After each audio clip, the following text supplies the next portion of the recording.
It's my pleasure to introduce Ruyong Feng, who will talk about effective inequalities, height inequalities for points on a plane algebraic curve. Yeah, please. Okay. Thanks, Greg, for the introduction. And this talk is based on joint work in progress with Ruyong Feng, Ruyong Feng from University of Chinese Academy of Science. And throughout this talk, the small k will always stand for an algebraically closed field of characteristic 0. And let me first give some examples to show you what the problem we consider in this talk. Okay, and let Q be a polynomial in X and A is a polynomial in T. Then it's well known that the degree of the composition of Q and A is equal to the degree of A times the degree of Q. And moreover, if we replace A by a rational function in T, not a polynomial anymore, then this equality still holds. And well, the degree of a rational function is defined as usual to be the measurement of the degree of its numerator and the degree of its denominator. And we can reformulate these two examples as the following. Let P be the polynomial y minus qx and AB be a polynomial, be a 0 of this polynomial with rational functions as its coordinate. Then we have let the degree of P in y times the degree of B is equals to the degree of P in X and times the degree of A. And this equality is not only true for the polynomial, for this special polynomial P, but also for a more general polynomial. Let P be a non-zero and non-zero irreducible polynomial with coefficients in K. And then for any zeros AB of this polynomial, the degree of A and the degree of B satisfy this equality. And in fact, this is a classic result from rational parameterization of algebraic curve. And one can find a proof for this result in a paper by Sanger and Winkler in 2001. And now it's natural to ask whether this equality is still true for a polynomial P having coefficients not in K, but in rational function in T. Unfortunately, one can easily construct examples to show that this equality is not true anymore. And so the problem is what can you say on the relations between the degree of A and the degree of B for polynomials P, for the case polynomial P have coefficients in KT. And more generally, for A and B are both, for the case A and B are both algebraic functions, and what can you say the relations between degree of A and degree of B? Of course, here we need to define precisely what degree of A mean, what a degree of an algebraic function means, and is in fact is the height of an algebraic function, which we will define later. And this problem has already been started in the theory of Differential equations. For example, let H be an absolutely logarithmic height in the field of algebraic number. Here, for example, the height of a rational number A or B can be defined to be the measurement of the log of the absolute values of A and B. And in 1929, Ziegel proved the following result, that if V is an irreducible projective algebraic curve and both G and F and G are non-constant rational functions on V, then for any point A on this curve V, the height of HA and the height of GA satisfy this asymptotic formula when the height of A tends to infinity. And later this result has been improved. Some more precise results are attained by several authors. For example, the following theorem presents an estimate of the error terms for the asymptotic formula for the height of HA and height of GA. And here the degree of a function on V means that it is the number of zeros of this function or the number of poles of this function. Okay. And in 1999, Elimenko gave another kind of height inequality. Here now let's suppose height HB is an absolutely logarithmic height in the algebraic function and not in the field of algebraic number. And you will see these two kinds of height has some different property, and you will see. Okay, and Elimenko proof that if UP is a non-zero irreducible polynomial with coefficients in KT bar, and given real positive real number epsilon, then there is a non-negative real number n epsilon only depending on p and epsilon, such that for any zeros of p, the height AB, the height for A and the height of B satisfy this inequality.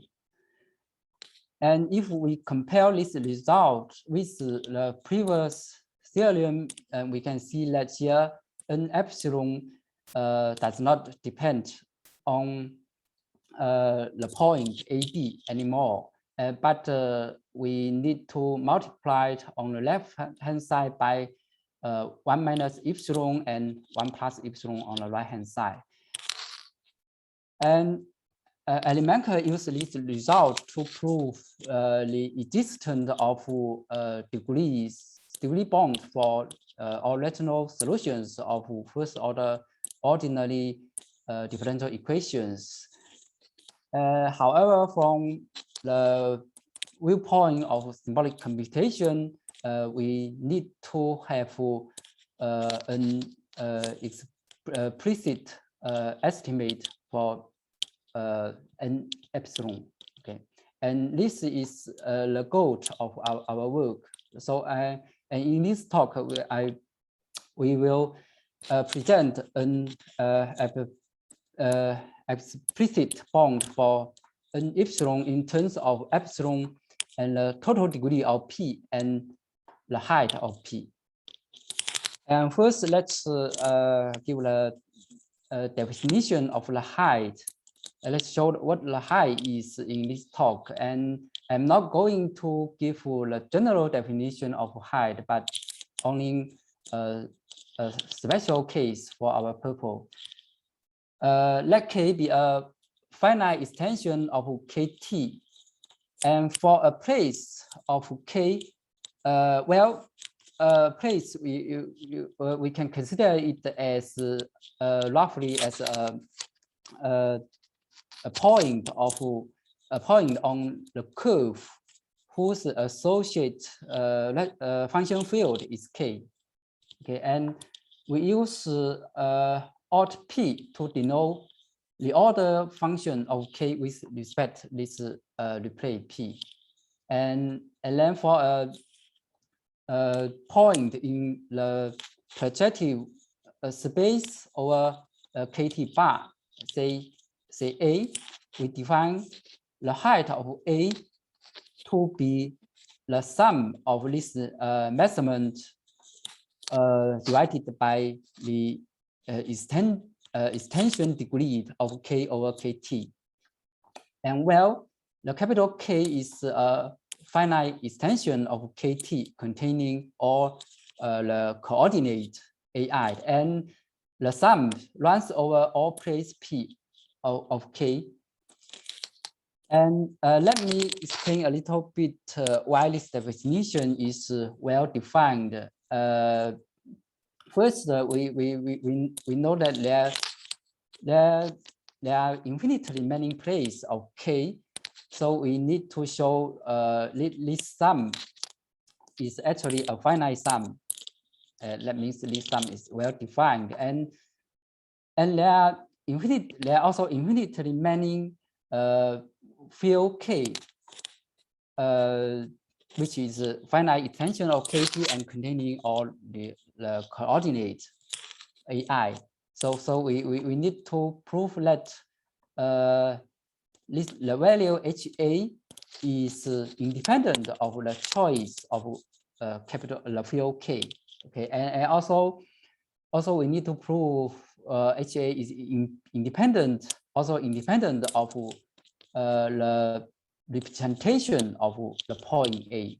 Okay, and for the first one, the sum is well defined. It's just because we know that there are only infinitely many places which such that the order of a given function A at this place is non-zero. This means that there are only infinitely many places P such that this maximum is non-zero. So this sum is actually a finite sum.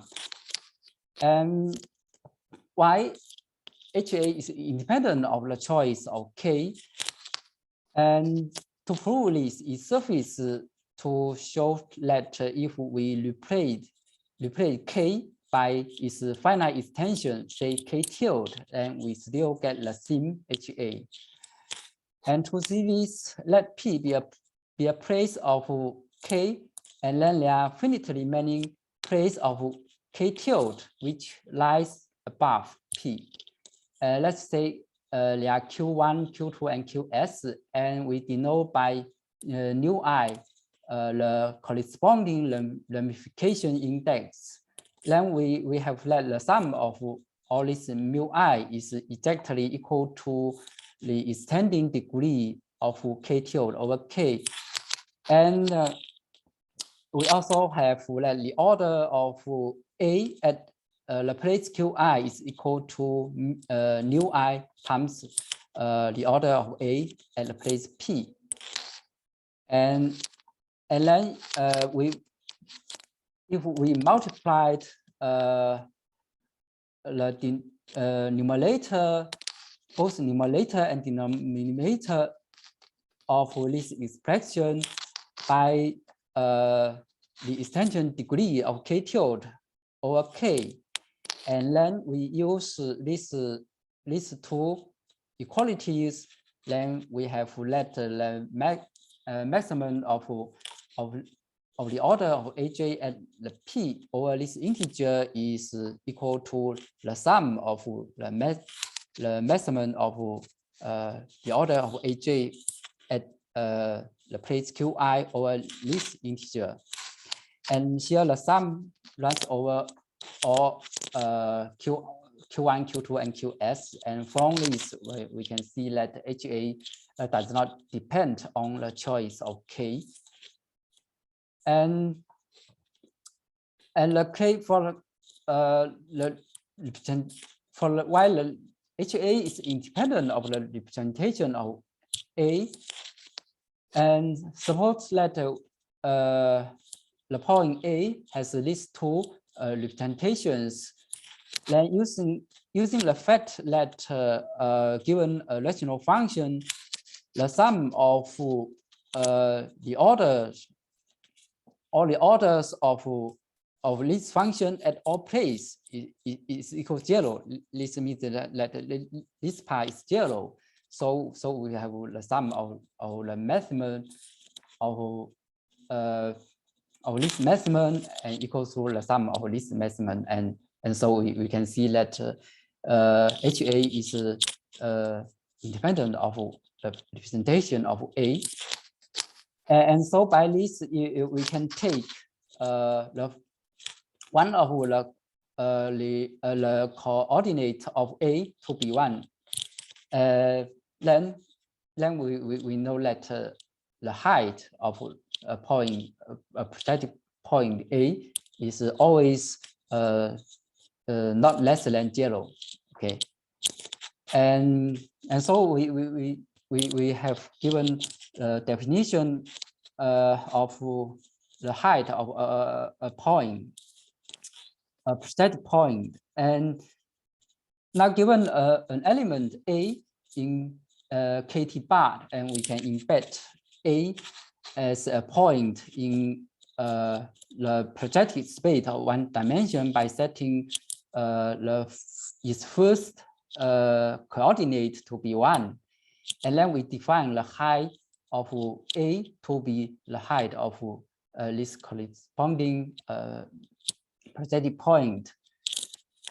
And for a polynomial P, we define the height of P to be 0 if this polynomial only contains one term, and otherwise we define it to be the height of the point CP. Well, CP is a projective point with the coefficients of P as its coordinates, and this is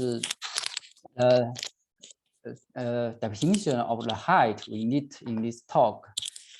And now let's look at what the height of an algebraic function measures.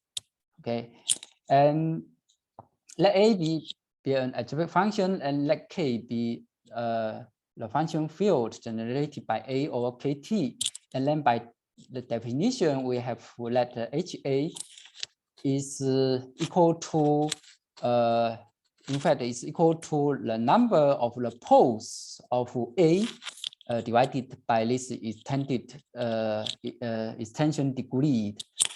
And if F is non-zero irreducible polynomial such that FTA is 0, then the number of the poles of A is equal to the degree of F in X, and this extension degree is actually the degree of F in Y. So the height here, the height of an algebraic function is actually the ratio of these two degrees of its defining polynomial. Okay, and particularly if A is a rational function, then from this we see that the height of A is exactly the degree of A. Okay, let me mention some basic property of the height. First, the height of A to the powers of n is equal to the absolute of n, absolute value of n times the height of A, and the height of some fractional linear transformation of A is equal to the height of A itself, and the height of A plus B is not greater than the height of A plus the height of B. That is satisfy the triangle inequality. And this property is not always true for all height, such as the height defined in the field of algebraic number. Okay. Okay, here is the main result of our work, and let D be the total degree of P, and epsilon is a positive real number. Then we have let n epsilon can be chosen to be a real number not greater than this number, and you can see that here this bond is linear in the height of P, but is exponential in both D, the total degree D, and 1 over epsilon. And from this, we see that when if epsilon tends to 0, then this bond will tend to infinity. And I do not know whether there is a finite bond for when epsilon tends to 0. And but when the height of P is 0, that means that n epsilon can always be taken to 0 for any epsilon. And then we setting epsilon tending to 0, then we have let the height of A and height of B satisfy this equality. And this means that the result in the example showed at the beginning of this talk is still true. It is true not only for the rational point, but also for the points with algebraic function as coordinate. Okay. And yeah, I think I will skip the proof of this result and just go to show two application of our result.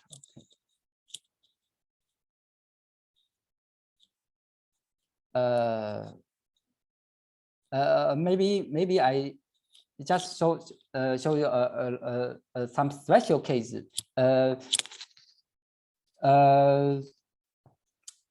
For the case, for the case that the polynomial P have some nice form, such as like this. Well, n is the degree of P in Y, and M is the degree of P in X, and they satisfy this condition. Then for each 0 of this polynomial, the height of their its coordinate will satisfy this in the equality, and here the adjutant is only a polynomial in is only a polynomial in the total degree of P, and moreover, the epsilon does not appear in this inequality. Of course, this is just a special case, and for the general case, and we can reduce the general case to this case, but the bond will grow grows very fast. Okay, and okay.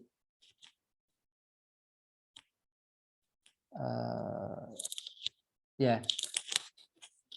First, let's apply the bond to estimate the degree bond of rational solutions of first order algebraic ordinary differential equations. First order here the first order ODEs we consider are of the following form, where f, we suppose f is irreducible as a polynomial in x and y with coefficients in kt. And this equation is said to be autonomous if the coefficients of f is in k. And solution is said to be a rational solution. The solution is a rational function in T. Okay, and the problem we are interested in is to decide the degrees of all rational solutions of these equations. And Elemental prove that given a first order ODEs, there always is a real number. Sorry, I think here is just a non-negative real number such that all is a degree of its rational solution not greater than this number. Okay, and know that in general, this degree bound cannot be expressed in terms of the degree of f. Here, the degree of f means that we not only the degree of f in y and y prime, but also the degree of f in t. Here is an example for this simple linear differential equations. The degree of f, so the total degree of f in t, in y, and in y prime is always equals to 2, but the degree of its rational solution is equals to the absolute value of n. Here n is we can take n as bigger as we want, and so this means that this degree bound is for this equation is not only depend on the degree of f, but also on the constant coefficient of this polynomial. Okay. And in 2004, we proved that if f is autonomous, first order autonomous ODE, and RT is a non-trivial rational function, then the degree of RT is exactly equal to the degree of f in y prime. And for the non-autonomous case, if we can write f as a polynomial in y prime with the coefficients ai, which is a polynomial in y with coefficients in t. And if the measurement of degree ai in y minus 2 times n minus I is greater than 0, then we have that the degree of its rational solution is not greater than this number. Here, the height f, if f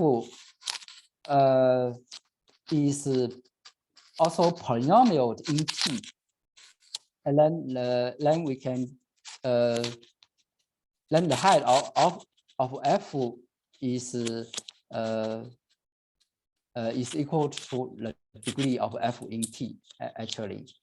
So we can say that if the equation f satisfies this condition, then the degree of its rational solution can be bounded by the total degree of f in t, in y and in y prime. Okay, and for the case of difference equation, and we the equation are of this form. and we only consider the different equation. We consider the shift operator, and similarly we say that the f is autonomous if the coefficients of f is in K, and a rational solution is a solution which is a rational function in X. And in this recently, Wall and Zhang proved that given a first order autonomous ordinary difference equation, they design an algorithm to compute a bound for the degree of all its rational solutions. And again, for the non-autonomous case, we prove that if f satisfy that the degree of f in X is not equal to the degree of f in Y, then its rational solutions, the degree of its rational solution is not greater than these real numbers. And yeah, I think I just stop here. Yeah, great. Thank you very much. Thank you very much, Ruyong. Please, questions to the speaker. So, well, you can unmute yourself or ask or type in the chat. I want to make a small comment that the Theovo was given a talk about the result on this slide last semester. So if anyone is interested, you can go and look the recording of that talk. Just a comment. So questions? I was wondering about the difference case. Did you ever consider other difference operators than just the shift? For example, the Mahler difference equations? Mahler difference equations, no, but I think for the Q difference equations, perhaps we can get the same result. But for the Mahler difference equation, I don't know. I have not considered for these equations. Okay, this kind of equation. Thank you. Hi. Hi, Michael. Do you have examples of showing lower bounds? How large can these things get? No. No. I don't know if we can get a lower bound. Or I mean, just examples where it's you know, doesn't depend exponentially on the degree, or does depend exponentially on the degree. I don't know. Sorry. Okay. I'm not considering. But really, this thanks is for the very question. nice. Thanks for the question. Thank you. Thanks for the question.